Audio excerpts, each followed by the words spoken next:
Sega. So our next stop in this little retrospective of sorts for Sonic Riders is Sonic Riders Zero Gravity. I'm skipping that cutscene because it plays again, so if we're gonna have to sit through it, we might as well just sit through it one time.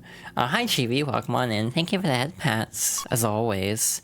I did make a file to quickly test some things, but I've done no story progress. This game is interesting. It has a unique reputation because it is a follow-up to a game that's notoriously difficult, but is actually significantly easier. So it'll be interesting to see how my opinion stacks up. Hello Mario, welcome on in. We're just getting started. I'm also not going to be saying a whole lot because we got a long-ass cutscene. Before beginning the game, you can practice some of the game's actions. Would you like to start the tutorial? The game actually prompts you for a tutorial this time. It doesn't make you dig through the extras menu, like the original, so that's nice. I'm doing okay-ish.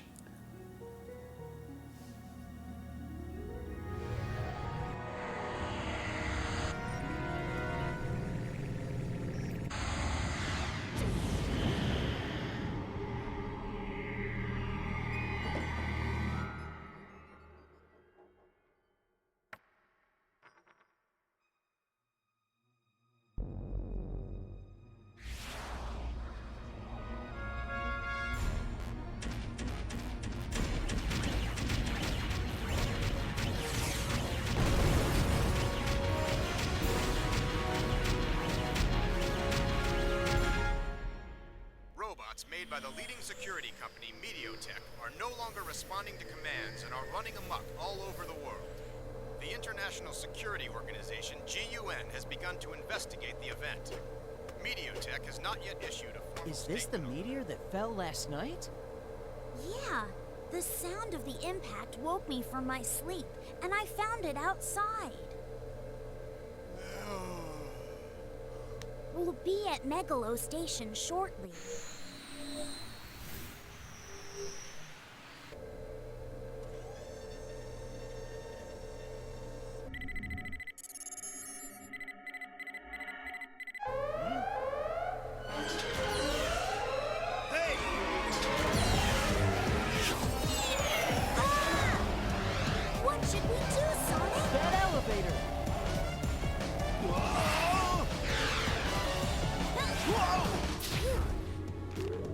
What's up with them? Are they the ones from the news? Watch out.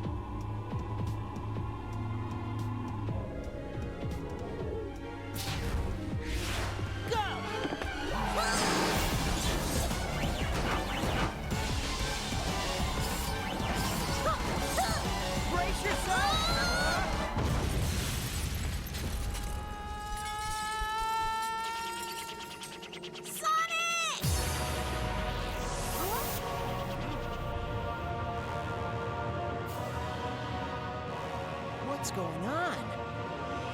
Is this the stone's power?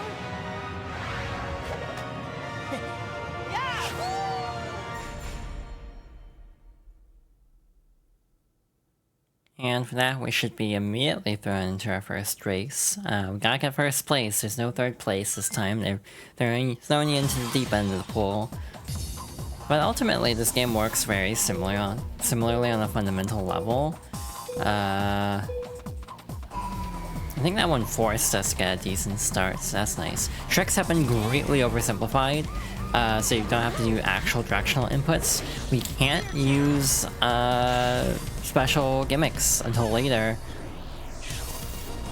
We can't actually use any of the character type gimmicks until we actually get enough rings to level up. So you have the little 3 level system like before, but we actually do have to level up the stats first. One thing you can actually do is this. So that's like, there's 2 different gravity moves, I forgot what they're called. One is for like drifting essentially, but it's very slow and makes drifting actually kind of annoying compared to the other game. The other one is like a gravity like charge move, like a boost. which is actually kind of interesting because, contrary to what you might think intuitively, you actually are supposed to drive into things. So we are in second place, so we're off to a very good start. Immediately falling behind. But in this game, you actually just jump once to jump on a rail instead of tapping it twice, so I'm probably gonna screw this up a couple times. I'm so used to the Riders 1 method. There's also an item box up there. I have no clue how to get that. Upgrading the extreme gear does take rings, so we're back to 10 rings. But you can actually do this. It is inverted, thanks. Love it. I say very sarcastically, because I don't like inversion, to be honest. The air system has been swapped out, so it just means you can't do the gravity moves. It's not as, like, debilitating if you run out compared to in the first game. So in a lot of ways, this game does feel a little bit easier. Like, mechanically, they toned down a lot. Hi, Eden, welcome on in. Hope you doing okay. The other thing is you have the little spring there. There's like a specific item, I think, that allows you to run on foot. So you can't use springs unless you're actually on foot. It's really annoying. Just gotta work, hell yeah. Hope your workday was good. I don't even... oh wait, that's how. There's actually both tilt controls and... not like D-pad, which is very confusing. Like, that throws me off so much because it's really weird. Like, I have to be very still, because if not, I will careen off course. It's really annoying. I wish you could turn off tilt, because you can just use the D-pad. It's super weird. This game has some choices to it, but I do generally feel more positively about this game than I think a lot of Sonic Riders fans. Which is to say, I actually do enjoy this game a fair amount. I do still prefer the original, but again, I think I'm more generous towards this game than a lot of the fan base. We have a mission mode still, I'm not gonna worry about it again. Life's too short.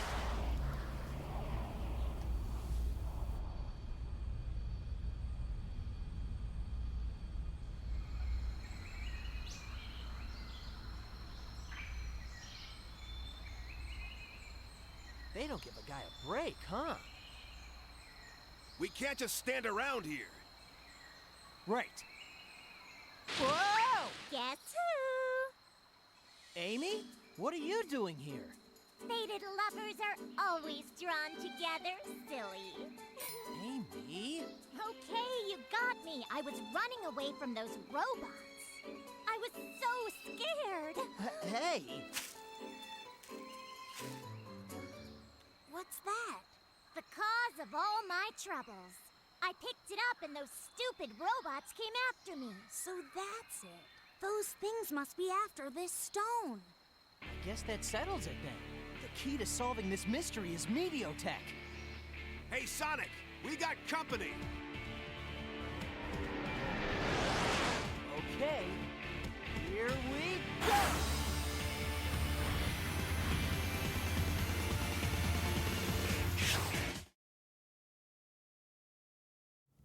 So yeah, it follows a very similar format to the first Sonic Riders, where we will be switching characters every race, so now we're playing as Tails. Well, not every race, there are a couple where you play Sonic, I think, in a row. To be honest, because Riders 1 is the game I have more nostalgia for, I've gone back to it more times. I kinda don't remember this game very well. So I might be a little foggy on some of the details. The other problem is I just don't have as much knowledge of it. So even though it's fundamentally easier in some ways, I actually might botch it a little bit just because I don't know it as well. I'm pretty sure you can actually skip upgrades too, so like max speed is the first tier. If you actually get enough rings, I think you can actually skip you can do tier 2 first, which is nice to have the flexibility. In general, the skill floor is a lot lower, which also results in the skill ceiling being a lot lower. It's kind of the fighting game problem, not to be predictable on main. but it is kind of the problem of... Okay, cool, thanks game. I did not understand what it wanted me to do, but hey, good news, we're on lap 1, so we can easily recover from a misstep like that.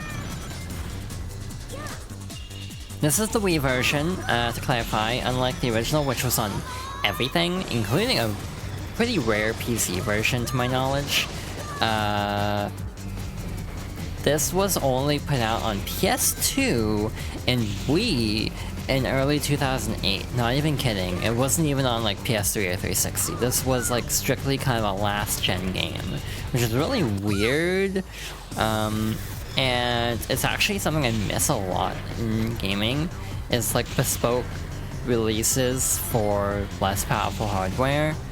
I genuinely miss that, because like, even within a game, you would often get different versions of a game that are radically different from each other. I'm sure I complained about it during the Spider-Man 2 Fox Girls Favorites playthrough, but a good example of that is Spider-Man Web of Shadows, which has like several different versions. There's HD, which is 360 and PS3, and also Wii, which is the same except it has motion controls, worse graphics, and I think it also has more costumes, which is interesting. I'll read that in a sec. Okay. Thought you were playing Zero Gravity, the only Sonic games you played. Oh, interesting. Again, I kind of like this game well enough. I do generally prefer the first game, I think. But hi, welcome on in. Ooh, this controls. I'm having to, again, use very fine movement because I don't want to careen. Ooh, I'm holding it off-center. That's why I was having trouble steering, because it's like it was tilting slightly. Again, you can use the D-pad. I wish you could turn off the motion controls. Like, you can just steer it entirely through tilt, which is fine, but I wish you could just disable it if you wanted to just use D-pad. This also supports GameCube controller, but not classic controller. So for example, if you have a later Wii model that does not actually have GameCube support, you have to use motion controls. So that's fun. With a GameCube controller, I imagine this game wouldn't be that different from the PS2 version control-wise. Though, like, Unleashed is weird, where it's like on GameCube, it's like L and R to attack, while like on PS2 I think it's square and triangle. Like the SD version of Unleashed. It's bizarrely different, I think. But it was kind of more mapped to like swing the Wiimote and nunchuck, so I think that's why it's set up differently, like L and R control each hand.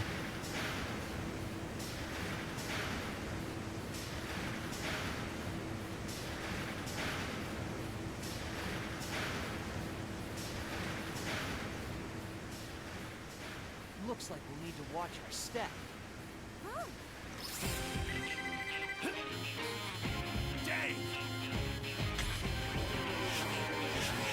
Look out! What? That's...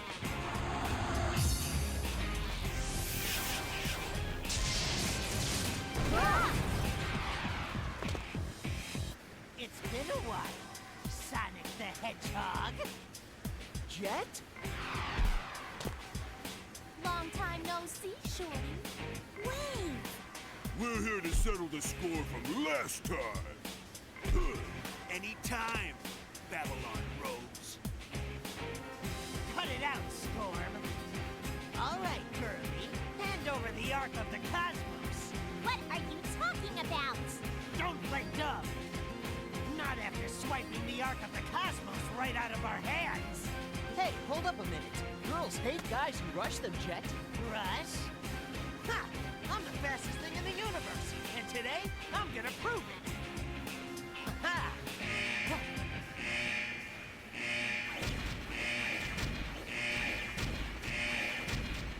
Sonic, we can't stay here. Looks like we'll have to do the reunion later. See ya, Jet. Hey, wait!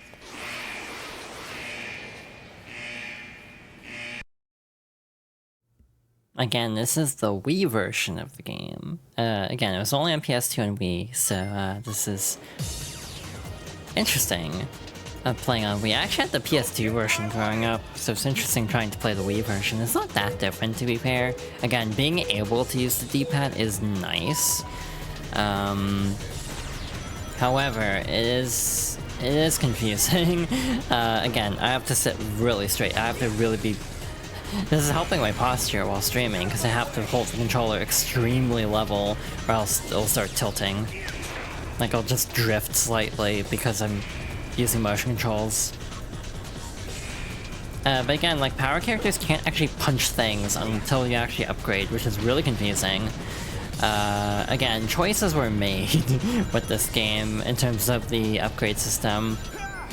I know there's actually a mod for the game that like rebalances a bunch of stuff, and I think they actually changed it so like traits are actually built to the character versus like a separate thing, so that'd be nice. But I like to do vanilla playthroughs of games, even if it's like, you know, arguments can be made like, oh, well, you know, you'd have a much better time if you're playing this modded version of the game. But I generally like playing games straight, essentially. There's very few things I like doing straight, and that is apparently one of them. Wow, that was bad. That sucked. I got stuck on a wall. So yeah, basically my overall feeling on Sonic Riders Zero Gravity so far is it's fine. Track layouts feel kind of less multi-tiered compared to the original, I think. For example, in the original, you have a lot more like varying routes, like upper and lower paths and things of that nature. This feels very straightforward, I guess. Not that it's a bad thing necessarily, but just it feels a little bit less like Sonic-y in that way, because Sonic is sort of prided on its like level design being very built for like verticality and multiple routes. While the levels in this game feel very like flat, I guess. Like there is this upper path here, so it's not all flat, but in general. And yeah, it is also a little bit counterintuitive having to actually run into things to go faster, I think. Now we are catching up to Wave though, so that's good. I think that's Wave at least, yep. It's just Wave. The other characters aren't here, which is weird.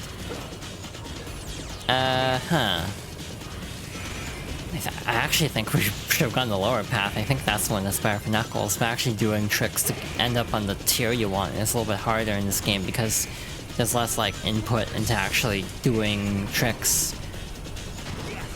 But yeah, we are consistently lagging behind, which isn't a great feeling, given we're only like halfway through here. It's fine. We should be able to gain ground in the home stretch here, and also we have this little shortcut that will help us gain time back. Meanwhile, the only Riders game I haven't finished yet, or played at all, is like Pre-Riders, because Connect. The other thing with Connect support is, again, I talked about this, but if I actually do Pre-Riders, which I'm almost tempted to try, it will be modded because I literally don't have room for like a connecting game. Hi, see, welcome on in. I'm also just monitoring OBS on this side because I was having issues at the start of the stream, but it seems okay at the moment. Alright, that should be halfway through the hero story, believe it or not. Again, these games aren't very long story-wise. You can use that power too? Pretty handy, really.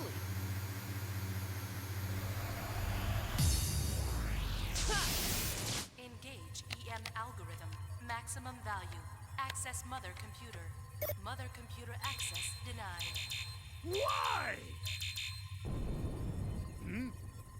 What's this racket, and now of all times? Huh? What went flying just now? Do I look like a ball to you? Eggman, what are you doing here? What do you mean? I own this company! What?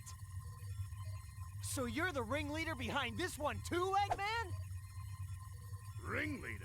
What the devil are you babbling about? Come on, cut the act. I'm talking about the global robot Rampage. You must be joking. That's been quite a headache for me as well. Like we'll believe anything you say. Calm down! We go way back, don't we? I'll let you in on something. Not even I know why they've gone amok, but they appear to be following a leader. A leader? Well, I guess for now we'll buy that Eggman isn't involved. So maybe that has nothing to do with the robots that attacked us. Where did you get that? So you were holding out on us, Eggman? Spill everything you know, now! Very well, I'll tell you. All robot activity within my facility is normally controlled by the mother computer. As the core of the Meteotech network, it was supposed to be the perfect computer. But as of a few days ago, I've been unable to control it remotely.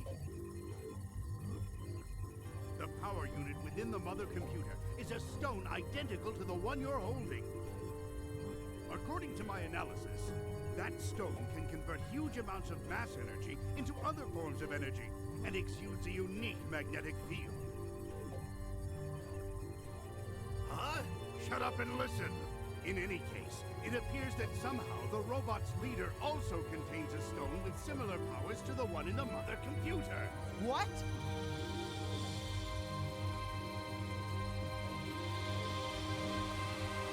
If my deductions are correct, the robot's leader is using the world's robots in an attempt to collect these strange stones from around the globe. But why do they need the stones? That even I don't know. They're drawn to one another. What? These aren't just some rocks. They're spoken of in Babylon clan legend as... Ah! That's right! Girl! Give me back the Ark of the Cosmos! Amy's gone. Storm's not here either. Sounds like we've got a fix on the robot leader's location. Satellite monitor on!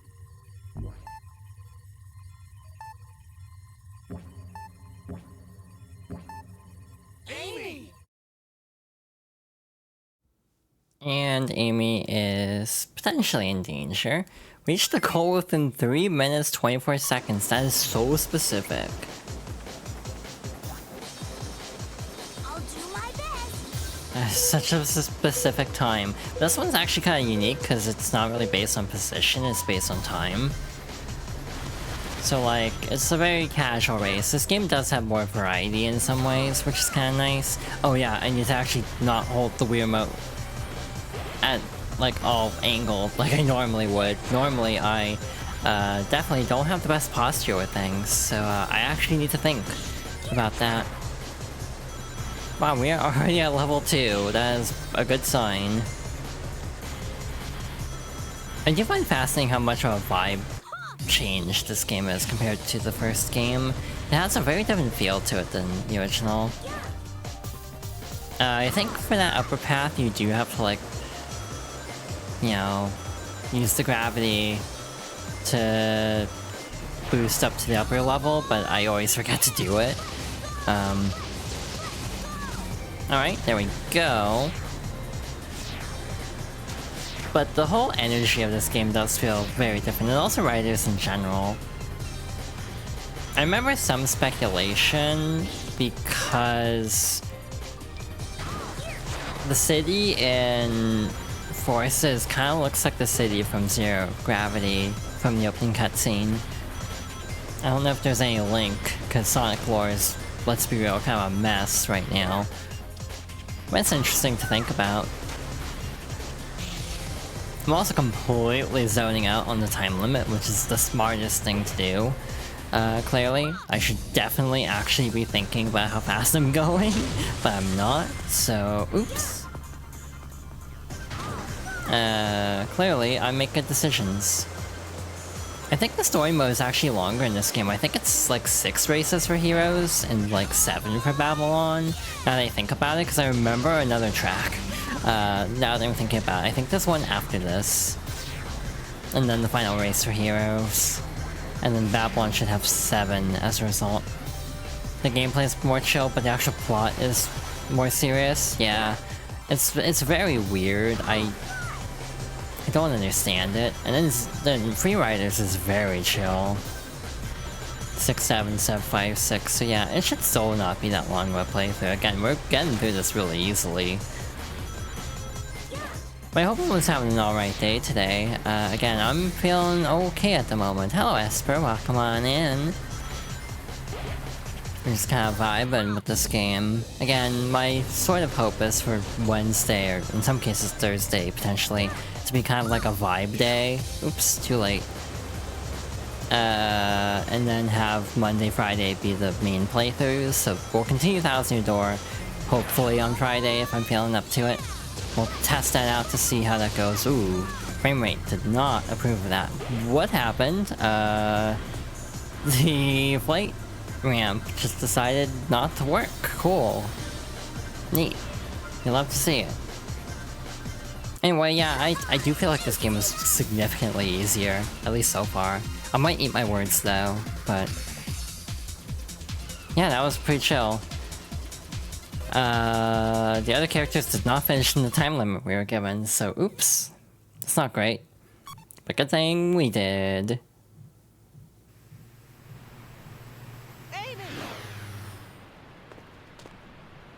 It took you long enough. What happened here? Don't ask me. First it comes flying at me full tilt and then it just blows up. It blew up? Wait, does that mean... What is it, Tails? Sorry, I need to think it through a little more first. Hey, where's that meathead store? He grabbed something out of this robot and hightailed it out of here.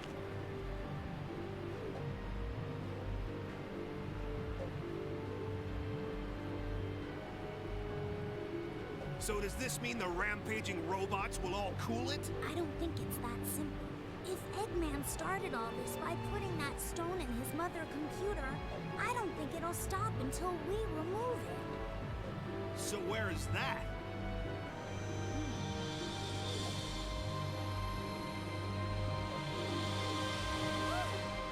Wait, I remember Storm saying something weird about the thing he took from that robot matching something they found someplace else.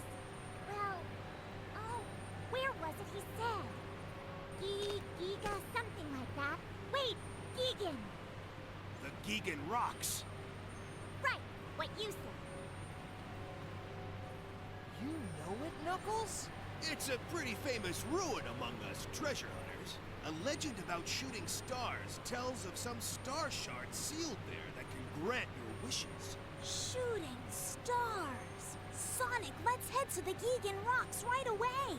We might find a clue about these stones. Leave the directions to me. But they say the star shard is in a sacred chalice deep in the ruins, and getting there ain't easy. Nobody's made it back alive yet. We'll be risking our necks. Yeah! Don't worry, that's nothing new.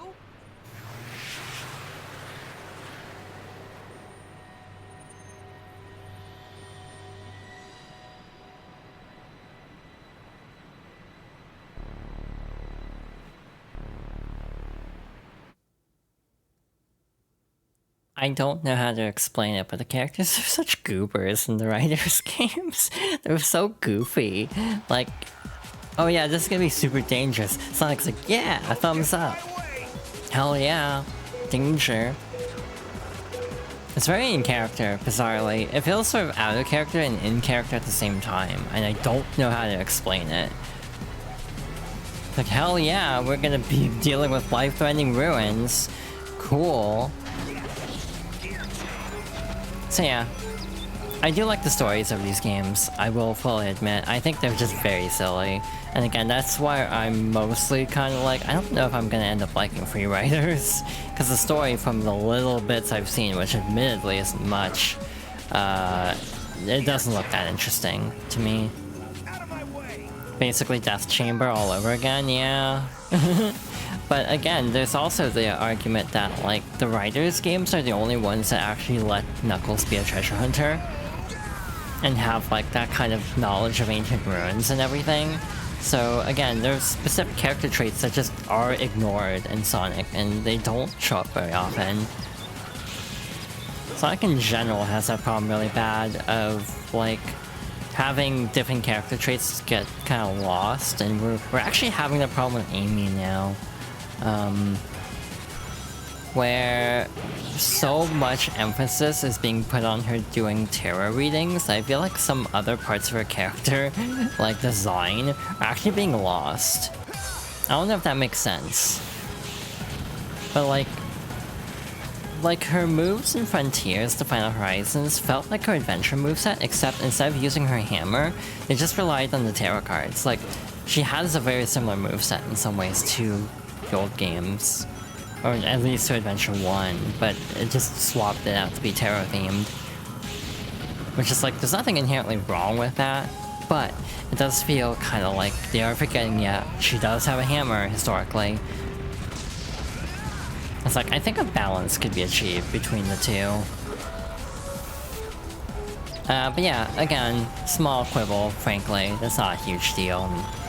Anyway, but yeah, in general, Sonic has this problem of just forgetting details about characters for a really long time. I actually would be interested to see them try to do something like with Knuckles involving treasure hunting. I think that'd be really cool. Maybe not like finding emerald pieces with a radar, but just something that actually sort of ties into that. And like, I think the association with ruins is brought back in the dialogue of Frontiers at least, so there's that at least. But in general, I do feel like it's a bit of a missed opportunity to just not emphasize Sonic's friends nearly as much. We're getting there. One thing I feel strongly about Sonic Team and Sega in general is they're very reactionary to feedback in ways that are both good and bad.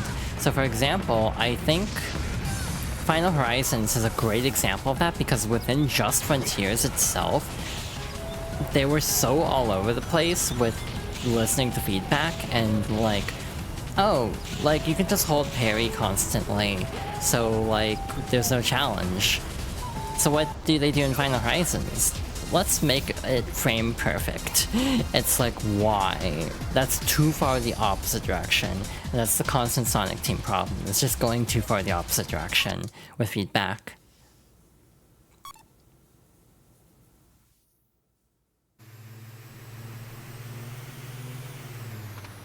Was there an earthquake in here?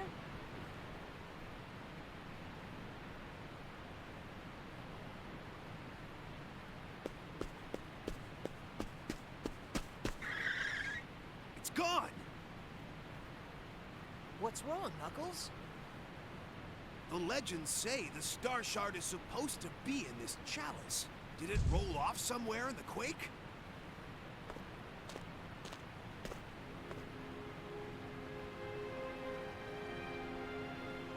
Hey, Tails.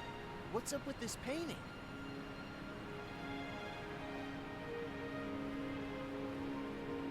The Divine Wings. Divine Wings? Yes, the legendary bird that the gods rode through the heavens. Knuckles, see if you can read this inscription.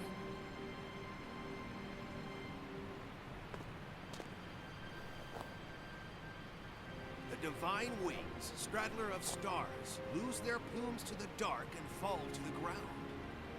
The plumes become as stars returning to this land. We, the children of Babylon...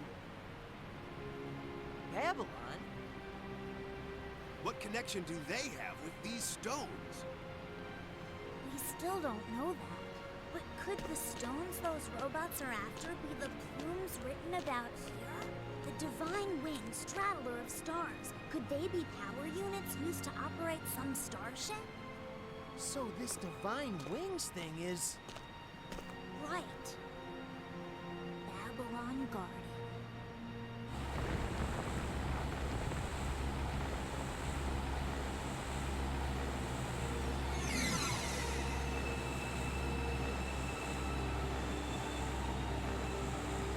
Jet! Eggman!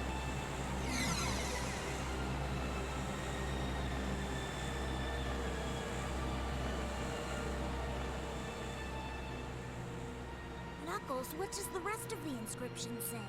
Huh? Oh, right. We, the children of Babylon, seal one star here and another within the Great Scar, formed in heaven's fall, until the time of the Divine Wings rising. The Great Scar? Wait, there's more. The Great Scar, lying in the east among earth stained red by the dawn's light. Eggman and Jet were headed east. The Great Scar must be the crater formed when the meteorite struck ground.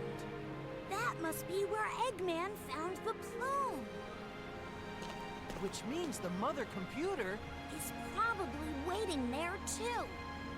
All right, time to go catch up.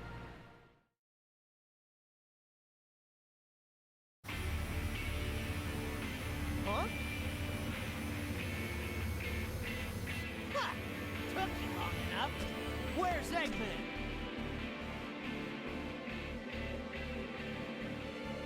They call it the Crimson Tower. It's Meteotech's signal tower. Commands sent out here relay through facilities across the world to control the robots. In other words, you're looking at Meteotech's brain. That think Eggman nabbed the arcs of the cosmos we've gotten and ran in there. What's he after this time? He's probably planning to use the stone's power to issue an order to all the world's robots from this tower. Sooner or later, he was planning to set the robots rampaging. That was probably his reason for forming Meteotech in the first place. The Eggman Land project again, huh? He never gives up, does he? Well, looks like we gotta storm the place. Hold up, huh? You think I was just sitting around here twiddling my thumbs? Sonic the Hedgehog? I follow you. Sorry to keep you waiting. First one to nab Eggman gets all of the arcs of the cosmos. Huh? And the title of fastest creature in the universe.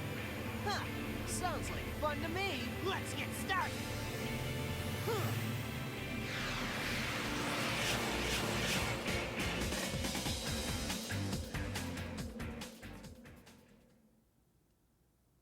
Imagine risking everything just because your pride's hurt that you lost a race one time. Like, oh my god, chat. It's like... fascinating character. In many ways. Also, they say Meteotech, I'm pretty sure, at some points, but the sign says Meteortech.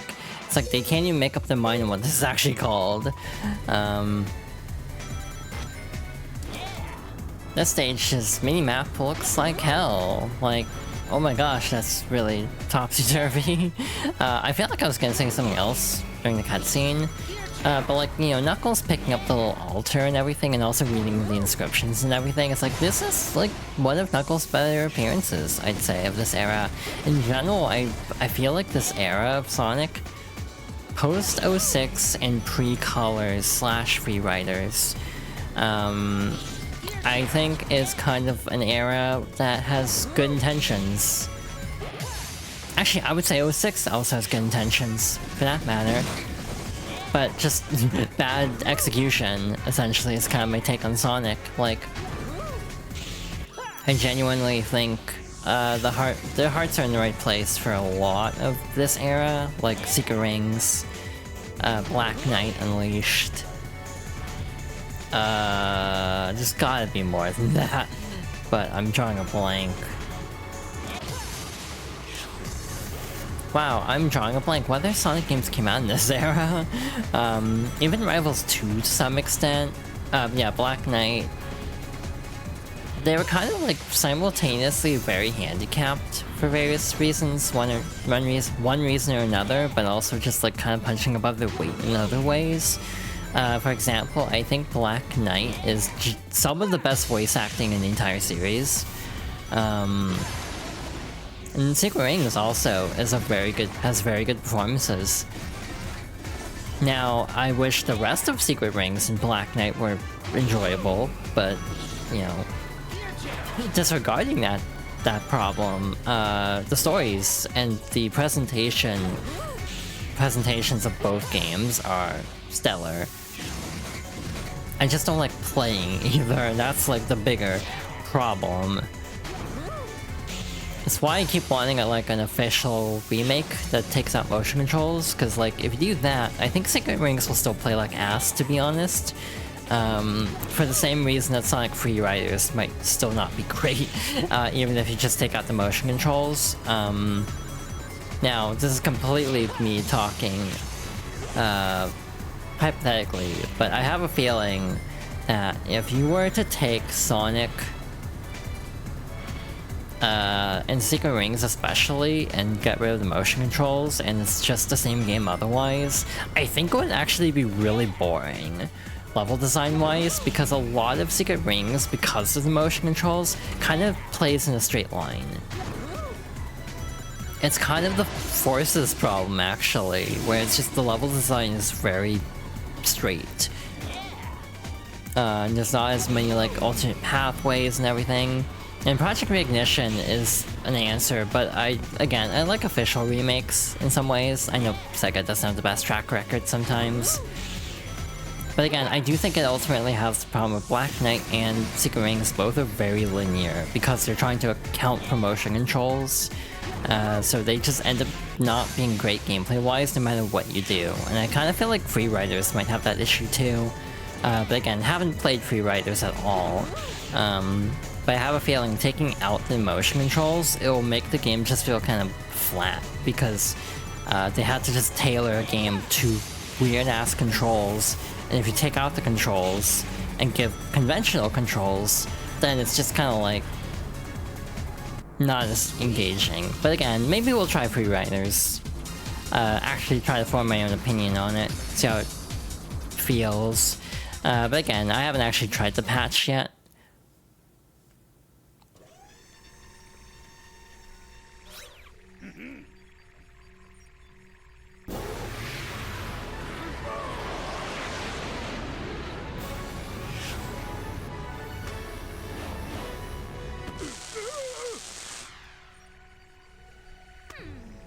So this is the master unit.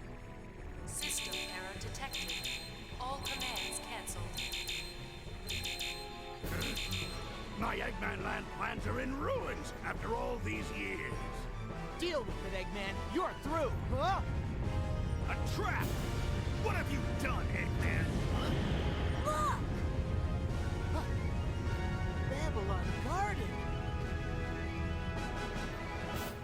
The resonance from all 5 power units must have called it down. Then the legends were right. Here. Hey! We haven't settled anything yet. Turning tail and running away, Sonic the Hedgehog? Running away? Who do you think I am? I'll be waiting. See you at the World Grand Prix.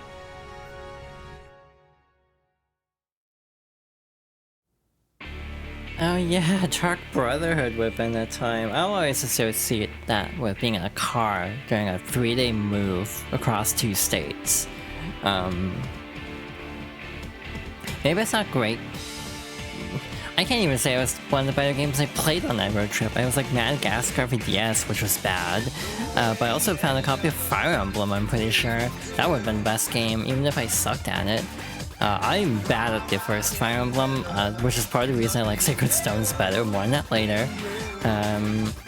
More likely than not. I have a very specific core memory of this song. I remember when they first revealed it, and everyone was like, what the hell are the lyrics to this? I can't make out a single word they're saying. Like, everyone had the same core experience of like, what are the lyrics? Oh, hi Cream, you're not in the story mode. Why are you in the credits? At least I thought that was Cream.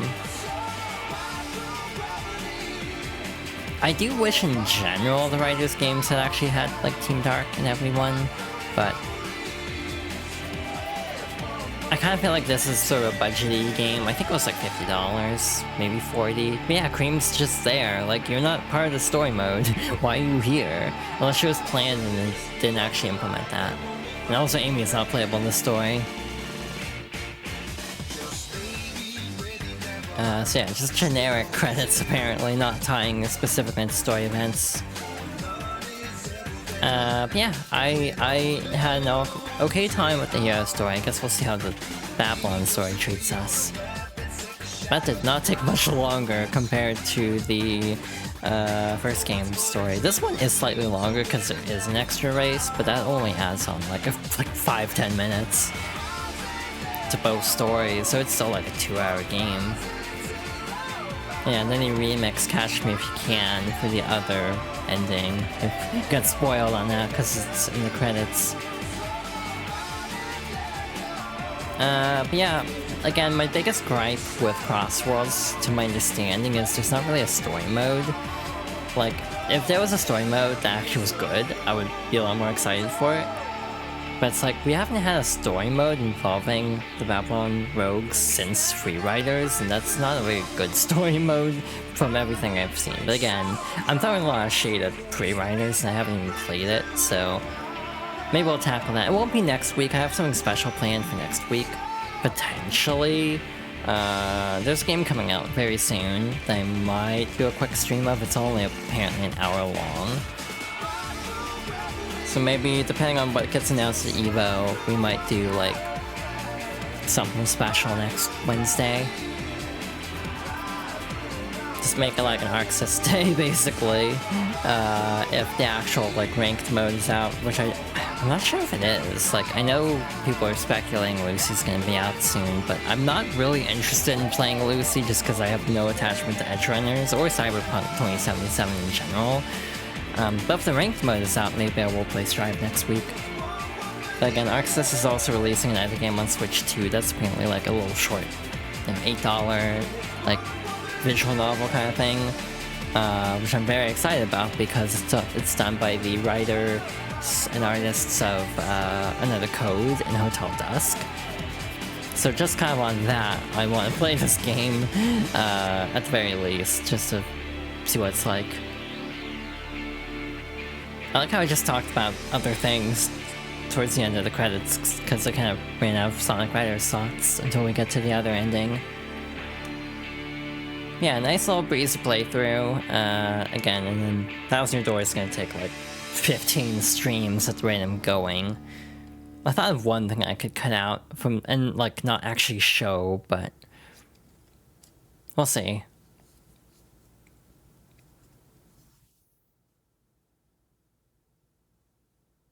Alright, so other story modes been unlocked along with just the Grand Prix mode and also the courses. Cream, Rouge, Shadow, Magic Broom. Nice.